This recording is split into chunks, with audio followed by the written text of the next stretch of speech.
주일 주 앞에 나오신 여러분들에게 하나님의 크신 은혜와 평강이 함께 하시기를 바랍니다. 우리 요나서로 들어가서 요나서 강의 11번째 말씀 드리려고 합니다. 요나는 하나님의 말씀을 전하고 선포하는 하나님의 선지자이었습니다.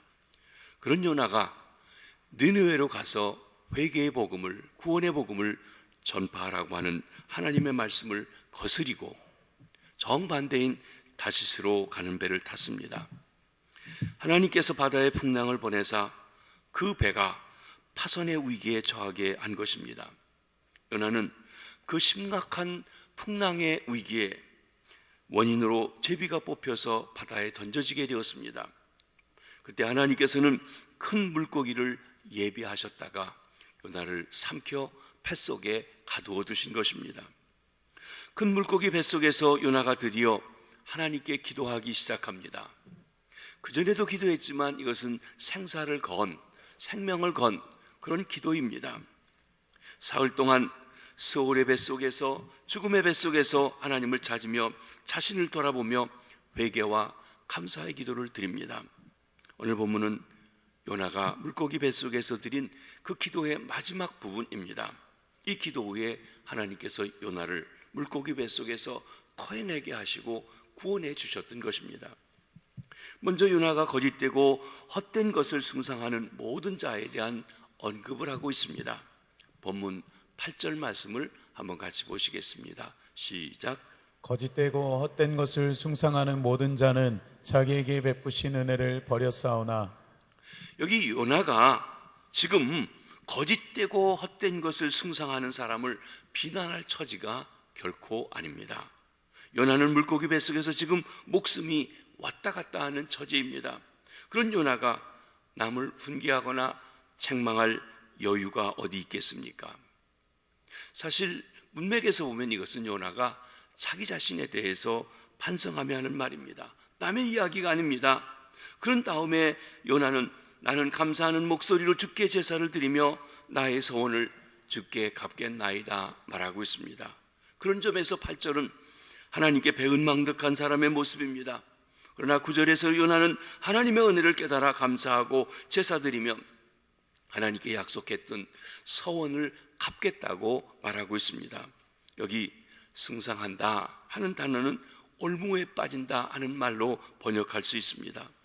거짓되고 헛된 것을 숭상하는 사람은 올무에 사로잡혀서 꼼짝 못하게 된다는 것입니다. 사람들이 저건 틀림없는 거짓이다 라고 하는데 미혹되어 빠져가는 사람은 없습니다. 진짜 같아 보이니까 그것을 믿고 따라가는 것입니다. 올무에 잡혀 살아가지도 않습니다. 그러나 거짓되고 헛된 것을 인정하지 않거나 알아보지 못하는 경우에는 그것이 저들에게 올무가 되고 숭상하는 일이 생겨진다는 것입니다. 그렇다면 무엇이 거짓되고 헛된 것입니까? 여기 요나가 말하는 거짓되고 헛된 것이 무엇입니까? 바로 자기 성향이나 자기 계획 그리고 자기 가치관을 확실한 것으로 이건 틀림없다, 내가 옳다, 내가 맞다, 이건 변하지 않는다, 그렇게 거짓되고 헛된 것으로 숭상하는 것입니다. 그러면 요나로 하여금 하나님의 명령까지도 저항하며 그리고 나아가야 했던 거짓되고 헛된 것은 무엇입니까? 요나 자신이 자기를 돌아볼 때 하나님, 내가 거짓되고 헛된 것을 숭상했습니다 라고 회개하는 그 내용의 핵심은 무엇입니까? 첫째로 요나는 하나님이 틀렸다고 생각한 것입니다. 요나는 자신의 생각을 확신했습니다. 왜 그렇게 확신했습니까? 요나는 하나님이 정의 하나님인 것을 알았습니다. 그동안 정의 하나님에 대해서 믿고 신뢰했습니다. 그 정의 하나님이라고 하면 니느웨 같은 나라, 아스루 같은 나라, 남의 나라를 착취하고 탈취하고 사람을 잔혹하게 죽이고 박해하는 그런 나라는 구원시키면 안 됩니다. 처절하게 멸망시켜야 된다고 했던 것입니다. 하나님을 교정하려는 생각을 가졌습니다. 하나님 틀렸습니다. 하나님 이건 안 됩니다 라고 하는 것이에요. 요나의 잘못된 확신은 어떤 면에서 보면 오늘날 어떤 데몬스트레이션을 하고 저항한 사람들에게 그 사람은 시대정신이 특별하다, 역사의식이 특별하다, 정의감이 불탄다 라고 평가하듯이 그렇게 평가할지도 모릅니다. 하나님이 니네를 구원하신다는 것, 하나님답지 않은 처사입니다 라고 하는 확신에 사로잡혀서 그는 하나님의 명령에 불순종하며 갔습니다. 그렇게 사로잡혔던 생각이 거짓에 승상하고 있었다고 하는 것입니다. 누가요? 하나님의 선지자가. 둘째로 요나는 하나님으로부터 멀리 도망갈 수 있을 것이라고 생각했습니다. 하나님으로부터 멀리 도망갈수록 앞으로 자신의 인생은 더 자유롭고 홀갑을 할 것이라고 생각한 것입니다. 하나님과 다투지도 않고 하나님이 이래라 저래라 내가 하기 싫은 일 하라고 하시지도 않을 것이고 내가 원하는 대로 나 좋은 대로 살면 될 것이라고 생각했을 것입니다. 그리고 제 아무리 하나님이라 하실지라도 도망가서 멀리 가 있는 자기를 어쩔 수 없을 것이라고 생각했습니다. 그것이 요나가 거짓되고 헛된 것을 숭상한 자기의 모습을 보여준 것입니다. 세 번째로 요나는 자기 행동이 정당하다고 믿었습니다. 요나에게 이런 생각이 올무가 되었습니다. 하나님은 요나를 선택하셨습니다. 사명을 주셨습니다. 니느웨로 보내려고 하셨습니다. 하나님께서는 요나를 그 시대의 일꾼으로 하나님의 계획을 이루는 사명자로 세워주셨습니다. 많은 사람 중에 귀한 사람으로 뽑아서 그 사명을 맡겨주셨습니다. 그런데 그것이 요나는 하나님의 은혜인 줄 몰랐습니다. 부담을 느꼈습니다. 싫었습니다. 자기 생각과 달랐다는 것입니다. 요나는 은혜를 은혜로 알아보지 못하고 그 은혜를 내팽개치는 행동을 했습니다. 8절에서 요나는 자신이 그런 사람이었음을 고백하고 있는 것입니다. 하나님의 생각이 요나에게 반감을 불러일으킵니다. 그래서 요나는 하나님으로부터 도망갈 마음을 품게 되었습니다. 하나님께서 이루고자 하시는 그 일을 위해서 부르신 것을 은혜로 여기지 않았습니다. 왜 하나님 나에게 이렇게 부담을 주십니까? 왜 자꾸 부담을 주십니까? 요즘 여러분 성전 건축 때문에 부담 많이 느끼시죠? 건축 헌금해라, 기도해라, 기물 내라. 여러분 부담 느끼시지 말고 하나님이 또 나에게 은혜를 주시는구나, 또 하라고 하는구나, 은혜로 받으시기를 바랍니다. 이건 아멘이 안 나오죠? 네. 그래서 요나는 그 일로 인하여서 결국 물고기 뱃속까지 들어가게 된 것입니다. 그런 요나가 드디어 하나님의 은혜를 은혜로 깨닫게 되었습니다. 요나가 자기 자신을 새롭게 발견합니다. 자기의 생각을 따라 움직였던 것이 잘못되었다는 것을 그때서야 깨달았어요. 언제서요? 물고기 뱃속에 들어가서 죽음의 위기에 가서 내가 틀렸구나, 내가 거짓된 것을 숭상했구나, 그게 옳은 줄 알고 그렇게 했는데 내가 거짓에 빠져있고 올무에 빠졌구나 한 것입니다. 그리고 그런 깨달음 자체가 하나님의 은혜라는 것을 알게 되었습니다. 우리에게도 우리 자신의 참모습을 배닫고 하나님 앞에서, 하나님의 전전 앞에서 내 모습을 바로 깨닫는 귀한 은혜가 있어지시기를 바랍니다. 둘째로 요나가 하나님의 현존 앞에서 놀라운 고백을 합니다. 9절 상반절의 말씀을 한번 보십니다. 시작. 나는 감사하는 목소리로 주께 제사를 드리며 나의 소원을 주께 갚겠나이다. 이는 요나가 하나님의 현존 앞에서 하나님의 임재를 깊이 자각한 후에 변화된 모습을 고백하고 있습니다. 요나가 하나님 앞에 어떤 모습으로 설 것인지에 대한 고백이기도 합니다. 여기 세 가지를 다짐하며 고백하며 하나님 앞에 아뢰고 있습니다.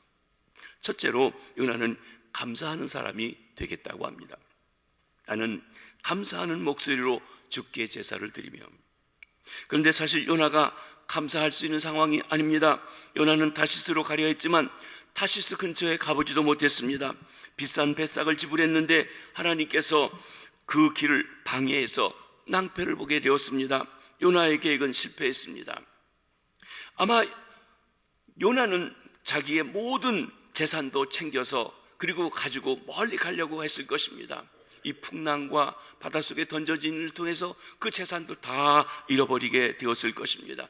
그런 요나가 하나님 앞에 감사할 수 있는 처지가 될까요? 그런데 요나는 하나님을 기억하게 만드신 하나님께 감사했습니다. 재산도 잃었고 위기에 처했고 어려움에 처했지만 그 순간에 하나님이 만나주시고 하나님을 찾았다는 것에 대한 감사인 것입니다. 요나는 물고기 뱃속에서 꺼내주셔서 감사한 것이 아닙니다. 지금 이 감사는 물고기 뱃속에 있으면서 그가 살아날 가능성이 없는 것을 아는 가운데서 감사드리고 있는 것입니다. 감사할 수 없는 상황에서 드린 감사가 더 큰 감사를 낳는 기적을 낳습니다. 우리는 하루 동안 우리를 구원하신 하나님, 우리와 함께 하신 하나님, 우리 앞날을 예비하신 하나님께 얼마나 감사하며 하나님 감사합니다, 하나님 감사합니다 하는 말을 내 스스로라도 혼자라도 하면서 살아가고 계신지요? 작은 것에 감사하는 습관을 들이면 하나님께서 크게 감사할 수 있도록 해 주십니다. 작은 감사가 하나님께 큰 감사를 드리는 기적의 통로가 되는 것입니다. 하나님께 많은 감사를 올려 드리시게 되기를 바랍니다. 그래야 우리가 하루하루를 멋지게 성공적으로 하나님께 영광을 돌리며 하나님의 인도함을 받으며 살아갈 수가 있고 하나님의 손길이 함께함을 깨달아 알 수가 있게 될 것입니다. 나는 감사하겠습니다 라고 하는 것, 요나의 첫 번째 변화된 모습입니다. 두 번째로 나가기 전에 여기 하나님을 깊이 인식하게 된 사람의 특징이 감사하는 것입니다. 자기의 생각, 목표를 따라 사는 사람들은 하나님에 대한 감사가 적습니다. 즉 자기가 기대했던 좋은 상황에서는 감사가 나오지만 나쁜 상황이 되면 원망합니다, 불평합니다, 핑계를 댑니다. 왜 그러냐고 짜증을 냅니다. 나의 필요가 채워지면 감사한 것이고 어렵고 힘든 일이 생기면 하나님을 원망하는 것입니다. 그러나 하나님의 임재를 체험하고 하나님이 모든 주권자인 것을 인정하는 사람은 다릅니다. 좋은 환경에서든지 나쁜 환경에서든지 항상 언제나 범사에 감사하며 살게 됩니다. 왜 그렇습니까? 그 모든 상황을 하나님이 주관하고 있음을 깨달아 알기 때문에 그렇습니다. 하나님이 연출하시고 감독하시는 드라마의 모든 상황이 우리를 향한 하나님의 뜻, 하나님의 계획이 담겨져 있는 것을 깨닫기 때문에 그렇습니다. 그런 깊은 영적 세계를 아는 사람들은 항상 기뻐하고 범사에 감사하게 됩니다. 신앙의 성숙을 통해 그런 눈이 열려져서 항상 쉬지 말고 범사에 감사하는 주의 백성들 되시길 바랍니다. 두 번째 요나는 주께 감사드리겠다고 약속합니다. 나는 감사하는 목소리로 주께 제사를 드리고 그랬습니다. 물고기 뱃속에서 어떻게 제사를 드릴까요? 당시에 제사를 드린다는 것은 성전에 나아가서 짐승을 가지고 가서 제사장에게 드리면 제사장이 그를 위해서 축복기도 하고 또는 죄를 뒤집어 씌우고 그를 죽여서 피를 제단에 뿌리고 고기를 태워드리는 것이 제사 드리는 것입니다. 그렇게 제사를 드리려면 소나 양이나 비둘기 같은 제물이 있어야 하는데 물고기 뱃속에 아무것도 가진 것이 없습니다. 제물도 없습니다. 요나가 물고기 뱃속에서 하나님께 드릴 수 있는 것은 단지 자기 생명 하나밖에 남아있지 않습니다. 로마서 12장 1절에 보면 너희 몸을 하나님이 기뻐하시는 거룩한 산제사로 드리라고 하는 말씀처럼 지금 요나는 자기의 목숨을 하나님 앞에 드려서 제물 삼겠다고 하는 의미인 것입니다. 하나님 아버지, 잘못되었습니다. 아버지께서 저를 택해서 귀한 사명을 주시고 니느웨로 가서 중차대한 사명을 감당하라고 맡겨주셨습니다. 그런데 저는 그것이 은혜인 줄 모르고 내 생각대로 하나님을 거스리고 아버지로부터 도망하려고 했습니다. 제가 죽을 죄를 지었습니다.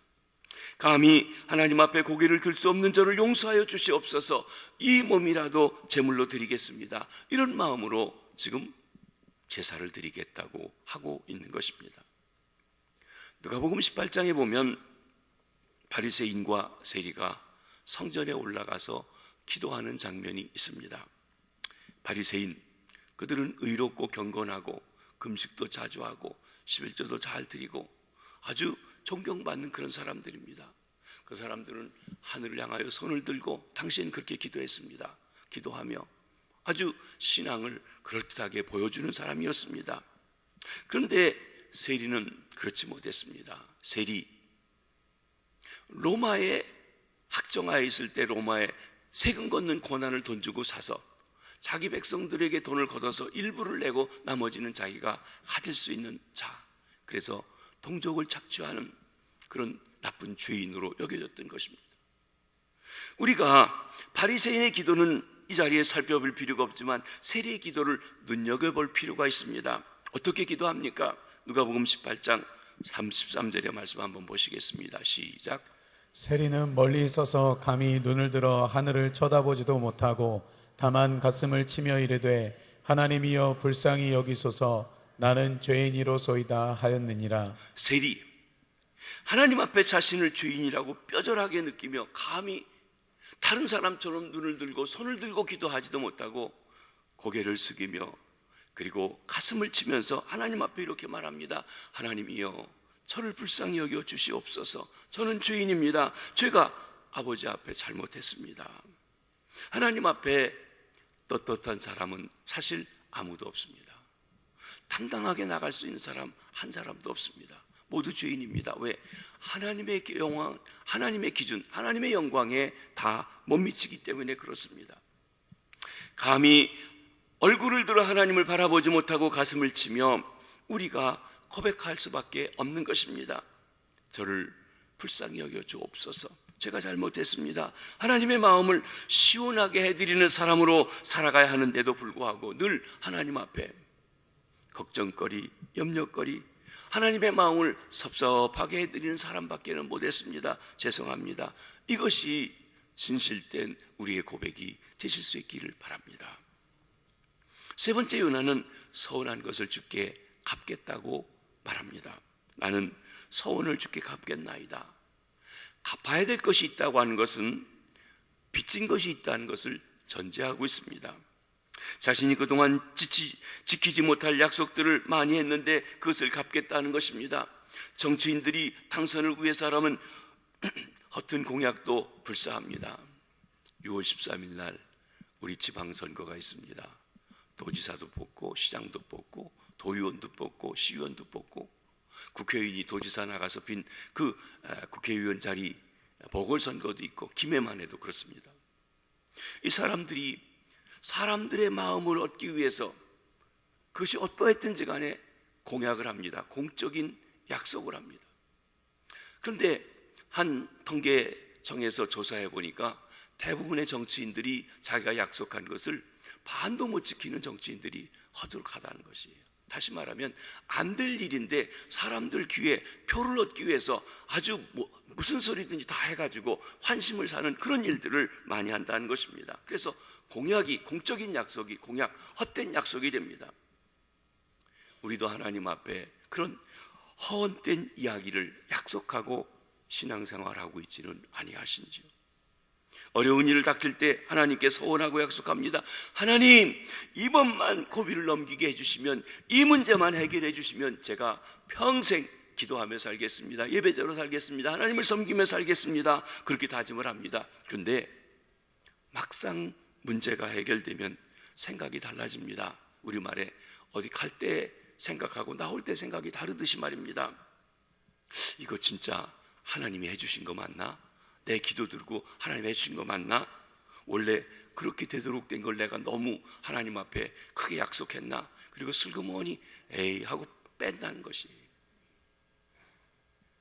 요나는 큰 물고기를 통해서 목숨을 건진 것이 우연이 아니라는 것을 알았습니다. 이것은 하나님께서 행하신 일입니다. 나를 바다에 던지신 분도 하나님이십니다. 나를 큰 물고기로 삼키게 해서 살려두시고 지금까지 물고기 뱃속에서 지켜주신 것도 하나님이십니다. 내가 하나님을 향해 가졌던 결심과 소원을 모두 지키겠나이다. 요나는 자신의 잘못을 확실하게 깨달았습니다. 자기 서운한 것을 반드시 이행하겠다고 고백하는 사람으로 변화된 것입니다. 하나님께서 요나에게 이 고백을 듣기를 원하신 것입니다. 하지만 요나가 살아서 서운한 것을 갚을 수 있는 가능성은 제로입니다. 불가능합니다. 어떻게 살아서 그 소원을 갚을 수 있겠습니까? 예수님께서 다음과 같은 말씀을 하셨습니다. 요나에 대한 이야기입니다. 마태복음 12장 40절입니다. 한번 보시겠습니다. 시작. 요나가 밤낮 사흘 동안 큰 물고기 뱃속에 있었던 것 같이 인자도 밤낮 사흘 동안 땅속에 있으리라. 예수님의 죽음과 요나의 물고기 뱃속에 있는 것을 비교하시고 부활에 대한 말씀을 하시는 중에 주신 말씀입니다. 예수님께서 땅속에 들어갔다가 나오신 것은 실제로 십자가에서 목숨이 끊어져 물과 피를 다 쏟으시고 죽임을 당한 후에 음부에 내려갔다가 올리우신 것을 말합니다.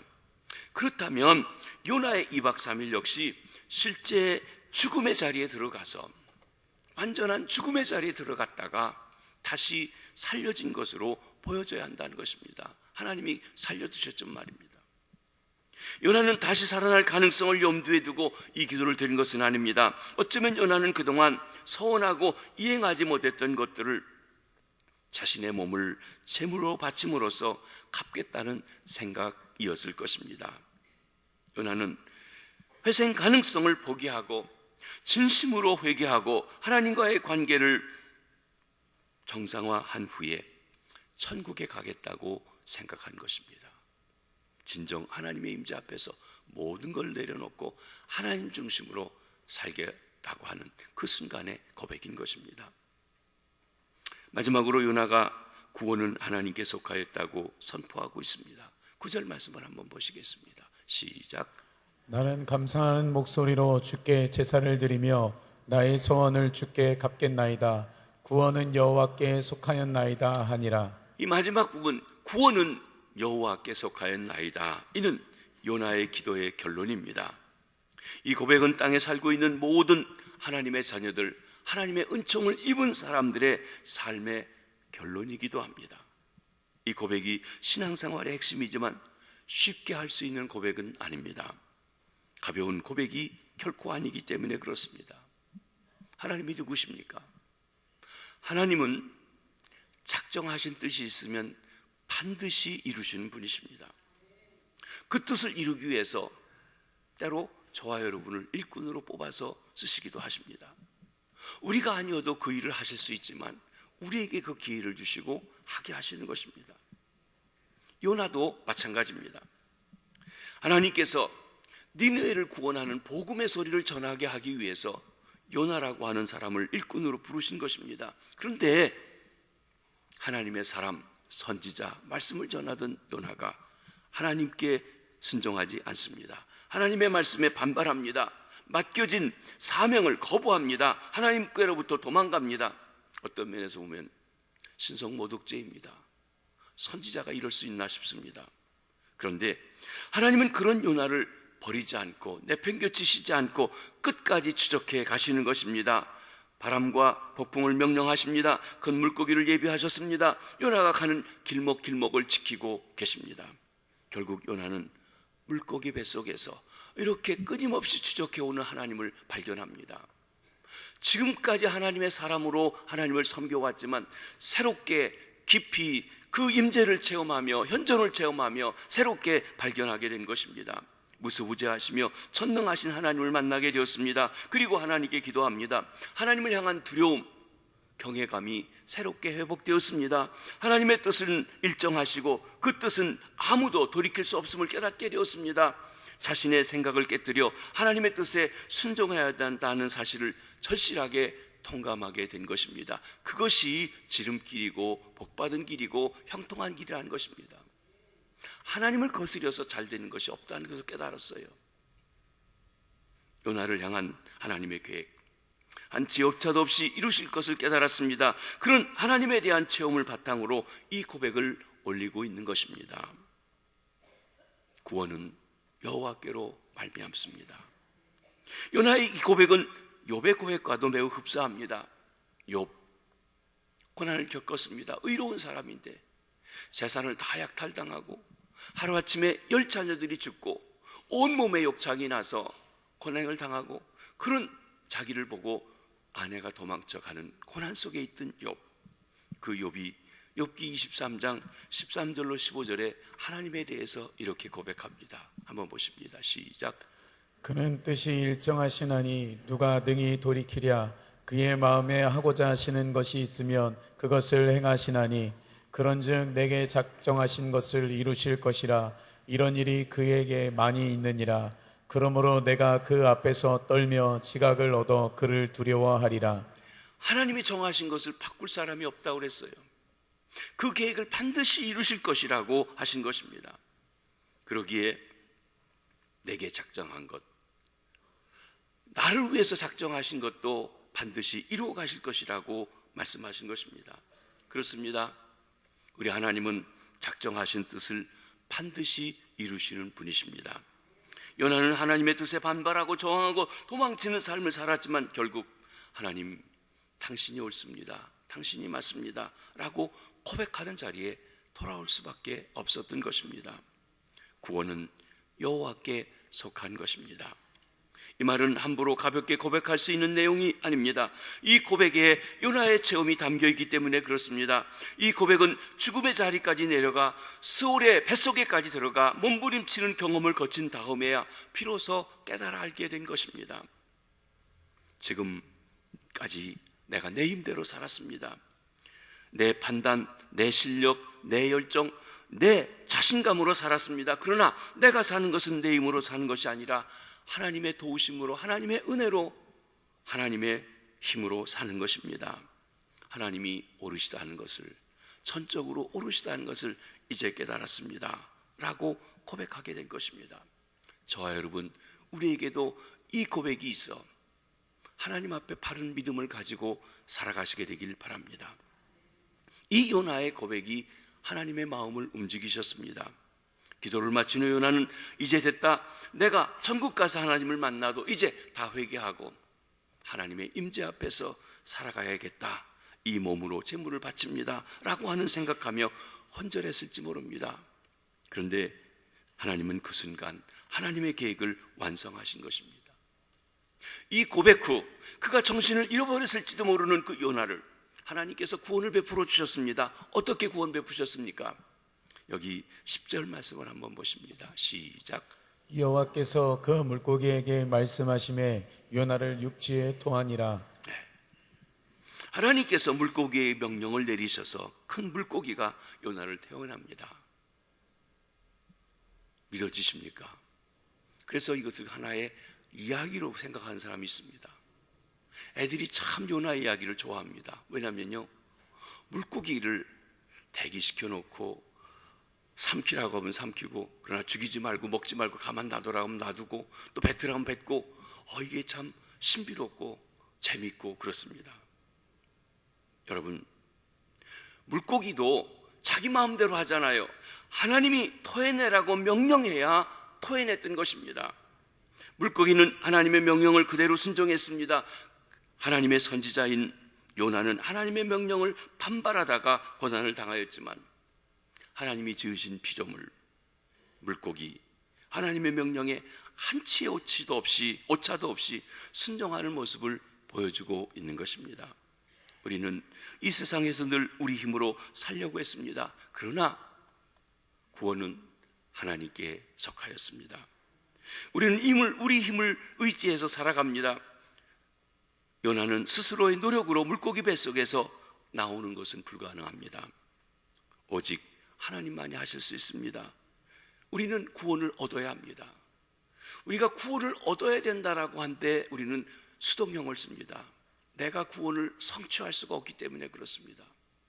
죄에서 우리가 빠져나올 수가 없습니다. 깊은 구덩이에 빠져 있는 사람이 스스로 허우적거리면서 그곳에서 빠져나올 수가 없습니다. 누군가가 구해줘야 됩니다. 구원을 받아야 된다는 것입니다. 그 구원을 받아야 하는 부분, 하나님께 속하였다고 말씀하고 있는 것입니다. 힘들고 어려운 상황, 상처받은 삶의 현장, 그리고 우리 속에 있는 미움, 슬픔, 우울함, 근심, 걱정, 미움, 오해 등과 같은 사탄의 올무에서 해방받아야 합니다. 때로 많은 사람들이 오해 가운데서 그렇게 사탄의 올무 가운데 빠져 있는 경우들이 많이 있습니다. 우리 힘으로는 해결할 수가 없습니다. 하지만 하나님께서 도와주시면 사탄의 올무에서 벗어날 수 있는 줄 믿습니다. 스올의 구덩에서 나올 수가 있는 것입니다. 구원은 여호와께 속하였습니다. 이 고백이 삶의 체험을 통과한 저와 여러분, 우리의 고백이 되실 수 있기를 바랍니다. 그렇게 되면 성경에 기록된 하나님의 말씀이 우리 안에서 놀라운 기적을 일으키십니다. 하나님은 없는 것을 있는 것처럼 부르시고 죽은 것도 살리시는 전능하신 하나님이신 것입니다. 물고기가 요나를 육지에 토해내는 이런 기적이 아닐 수 없습니다. 우리의 상상이 도무지 미치지 못하는 기적입니다. 이런 기상천외한 기적이 우리에게도 일어날 수 있다는 것입니다. 하나님께서 살아계시기 때문에 그렇습니다. 하나님의 말씀으로 지금 이 순간에도 우리에게 기적적인 일들이 일어나게 될 줄로 믿습니다. 성경에 보면 하나님의 사람 다윗도 요나와 같은 경험이 있었던 것으로 보입니다. 다윗이 고백한 고백의 말씀을 시편 40편 2절을 통해서 한번 읽어보시겠습니다. 시작. 나를 기가 막힐 웅덩이와 수렁에서 끌어올리시고 내 발을 반석 위에 두사 내 걸음을 견고하게 하셨도다. 그가 수렁에 빠졌다고 그랬어요. 수렁. 사람이 바닥이 있어서 바닥을 밟아야 거기서부터 위로 튀어오르는 하는데 바닥이 없이 계속 빠져만 들어가는 수렁. 이 수렁에 빠졌다고 하는 것이 그의 삶에 무엇을 의미하는지 우리는 정확하게는 잘 모릅니다. 그러나 아마도 사울이 끊임없이 그를 죽이려고 추적해 오던 일들, 또 그 아들 요나단이 압살롬이 그에게 반역을 일으켰던 일들, 그런 일들이 아닌가 싶습니다. 그런데 다윗이 오죽했으면 자신의 상황을 기가 막힐 웅덩이라고 그랬어요. 생각지도 못했던 놀라운 웅덩이 속에 빠져 있다고 표현하고 있습니다. 물고기 뱃속에서 허우적거리던 상황이나 발을 디딜 곳 없이 깊이 빠져만 들어가고 있는 수렁에 빠진 상황이나 다를 바가 없습니다. 요나를 육지에 토해내신 것은 다윗이 두 발로 딛고 설 수 있도록 해주신 것과 같은 것이라 할 수 있습니다. 구원은 하나님께 속한 것입니다. 이 고백이 진정 저와 여러분의 고백이 되시기 바랍니다. 그리고 혹시 우리가 지금 구덩이에 빠졌습니까? 스울의 뱃속에 빠져 있으십니까? 우리는 어떻게 헤어나와야 될지 알지 못합니다. 그러기에 하나님께 나아가시고 하나님을 찾으시면 우리가 생각지 못했던, 알지 못했던 놀라운 일로 우리에게 응답하시고 그 현존 앞에서 해결의 길이 있음을 믿으시길 바랍니다. 하나님께서 기가 막힌 웅덩이와 수렁에서 구원해 주십니다. 우리를 물고기 뱃속에서, 스울의 뱃속에서 건져 주십니다. 우리를 구원해 주셨고 우리를 구원해 가시고 우리에게 영원한 구원을 주실 우리 하나님을 찬양합니다. 구원은 여호와께 속하였습니다. 기도하겠습니다. 하나님 아버지, 죄로 인해 하나님을 알지도 못하고 관심도 없던 저희들에게 독생자를 보내주시고 구원을 완성하시고 선교사를 보내서 성령으로 우리에게 말씀하시고 친구들을 통해, 목사님들을 통해, 이웃들을 통해 복음을 전해주시고 내가 죄인인 것을 알고 회개하며 구원받아 하나님 자녀 되게 하시니 감사합니다. 천국을 향해 가는 길에도 수없는 어려움과 역경, 때로는 하나님의 말씀조차도 거부하고 내 뜻대로 내 고집대로 나가다 어려움을 겪고 있는 이도 있습니다. 그 속에서도 건져 주옵소서. 그리고 우리를 영원한 나라까지 인도하는 구원의 주님이실 것을 고백합니다. 주여, 우리가 하나님 앞에 늘 감사하며 살게 하시고 예배자로 살게 도와주시고 하나님과 약속한 것 지킬 수 있도록 역사하시고 축복해 주옵소서. 하나님, 두 손 들고 항복하며 주 앞에 나옵니다. 주님만이 우리를 다스려 주옵소서. 헛된 것을 버리고 주님을 찬양합니다. 성령으로 충만케 하셔서 주님을 진정 기뻐하는 주의 백성 되게 해 주시옵소서. 예수님 이름으로 기도합니다. 아멘.